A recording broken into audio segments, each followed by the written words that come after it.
Hey guys, just a quick thing before the beginning of the video.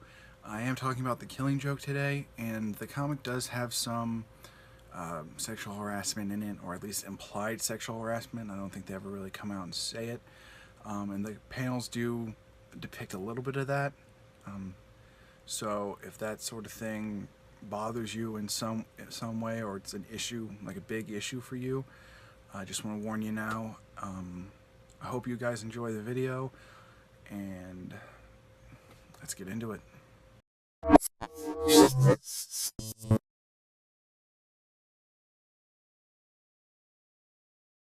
Welcome to I Have Issues, a comic book show where I talk about comic book related subjects that piss me off to some degree. Today we're going to be talking about something pretty well known and popular, The Killing Joke by Alan Moore. To refresh your memory, Alan Moore was the guy who wrote Saga of the Swamp Thing, the first comic I ever talked about on this show. He's also known for writing the series Watchmen. Now I want to be clear about something. Moore is not a bad writer. He's very good at his job. It's why so many people love his work. Hell, even The Killing Joke won an Eisner Award for Best Graphic Album in 1989. But The Killing Joke is one of the comics I have the most trouble with, and I'm not alone in that. Moore himself disowned the book, but we'll get into that in a minute. First, for those who don't know, what was The Killing Joke? The Killing Joke is a Batman story that really shouldn't have focused on Batman. See, the plot is that the Joker believes that any person is just one really bad day away from being insane like him. So he decides to test that on Commissioner Gordon and Batman indirectly by shooting Barbara Gordon, aka Batgirl, in the back and crippling her. Joker then takes pictures of her, and it's implied that she's sexually assaulted, if not raped, by him. He then kidnaps the Commissioner, subjects him to psychological torture, and this includes large blown-up images of the photos that the Joker took of Barbara. All this is broken up with the backstory of the Joker, talking about how he became the Joker. He was a struggling comedian who couldn't make any money, so he decides to pull one big heist to get money to support his family. Before he goes through with it, he finds out his wife and unborn child died in a house fire, but he still goes through with it. He nearly gets shot by the police and falls into the chemicals that bleach his skin. All of that pushed him over the edge, and he became the Joker. While all of this is going on, Batman is dealing with guilt issues over not stopping the Joker, and he confronts him at the end after saving Commissioner Gordon, and he tries to offer the Joker help. The comic ends sort of ambiguously, not making it clear on whether or not Batman strangled the Joker to death while the two laughed at a bad joke, but Moore did state later that he didn't kill the Joker. Notice anything missing from all of that? Something kind of important? What the hell happened with Barbara? After she gets shot, we get one scene of her providing angst for Batman, and then she's absent from the rest of the book. She's the one affected the most by this story, and we get nothing with her. It's all about how this traumatic event affects Batman and her father, how much pain and guilt they feel, and how bad things are for them after the incident. But what about the person who got shot? The person in the hospital whose entire life just got changed and can no longer walk? How is she doing? How is she dealing with it? That's what I was wondering the entire time I read this comic. A few episodes ago, I talked about tropes. Well, The Killing Joke is one of the biggest examples of a certain trope that I've ever seen. There's a trope called the disposable woman. It means that there's a woman in the story, whether she be the daughter, sister, wife, lover, etc. of the main character, and her only purpose in the entire story is to be brutalized for the advancement of the main character. Barbara falls under this trope. She's shot, crippled, and her pain is what develops Batman's story and is the whole point of Gordon's. It's a terrible trope and a fairly prominent one. Even current writers see this as an issue. I haven't seen it yet, but when they made the movie of The Killing Joke, they added an extra hour or so onto the movie just to have some time to focus on a story for Barbara, though it wasn't very good apparently. The Killing Joke is a story that needs to focus on the person most affected by the events in it and just refused to, though this was addressed in later comics. Another comic book critic that I'm a fan of, Linkara, who hosts Atop the Fourth Wall, once said that the correct way to address shitty things like this in comics was to address it and build better stories out of the shit, not just ignore it entirely.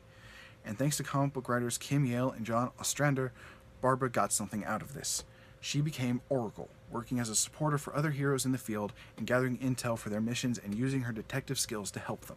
While I never read those books, I haven't read a whole lot of Batman stories if I'm being totally honest, Oracle seemed to be fairly popular, appearing in the Batman Arkham games and sticking around until the New 52 reboot in 2011, after which she got the use of her legs back and is now back to working as Batgirl. So that's all good. The Killing Joke did a shitty thing that led to something very positive, and after that ran its course, they brought her back to being Batgirl. Hooray for that. But it doesn't erase my feelings toward The Killing Joke, and I don't think anything really will. But those are just my feelings on the comic. You should see what Alan Moore has to say about it. In an article from 2016, quoting an article from the now-dead site Mania.com, Moore disowns the story, admitting he doesn't like it very much. Here, let me read his exact words to you. "I've never really liked my story in The Killing Joke. I think it put far too much melodramatic weight upon a character that was never designed to carry it. It was too nasty, it was too physically violent. There were some good things about it, but in terms of my writing, it's not one of my favorite pieces.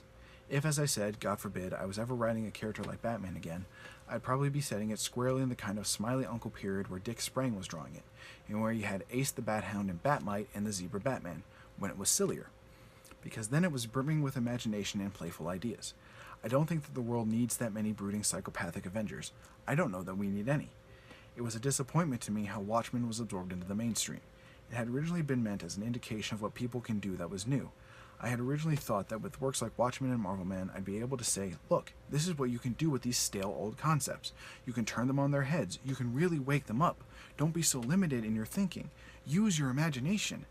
And I was naively hoping that there'd be a rush of fresh and original work by people coming up with their own. But, as I said, it was meant to be something that would liberate comics.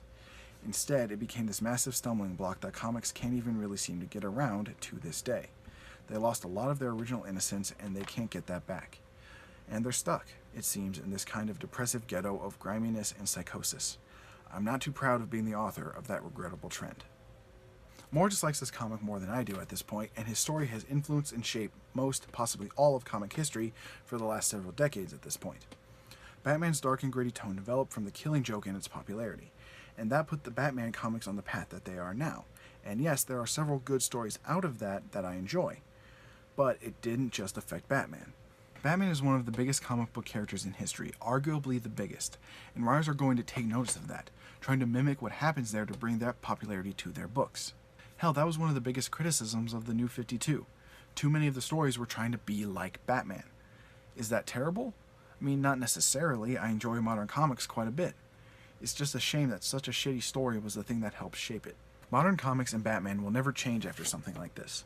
The effects of The Killing Joke will be felt for years to come, and I personally just hope that current and future writers realize the problems with a story like this and take steps to avoid repeating them. And that's it for me. Thank you guys so much for watching. I hope you enjoyed the video. Next month we are going to be sticking with DC Comics as we cover the story that led into the New 52, Brightest Day. Thank you guys so much for watching. Have yourselves a fantastic day, and I will see you all next time.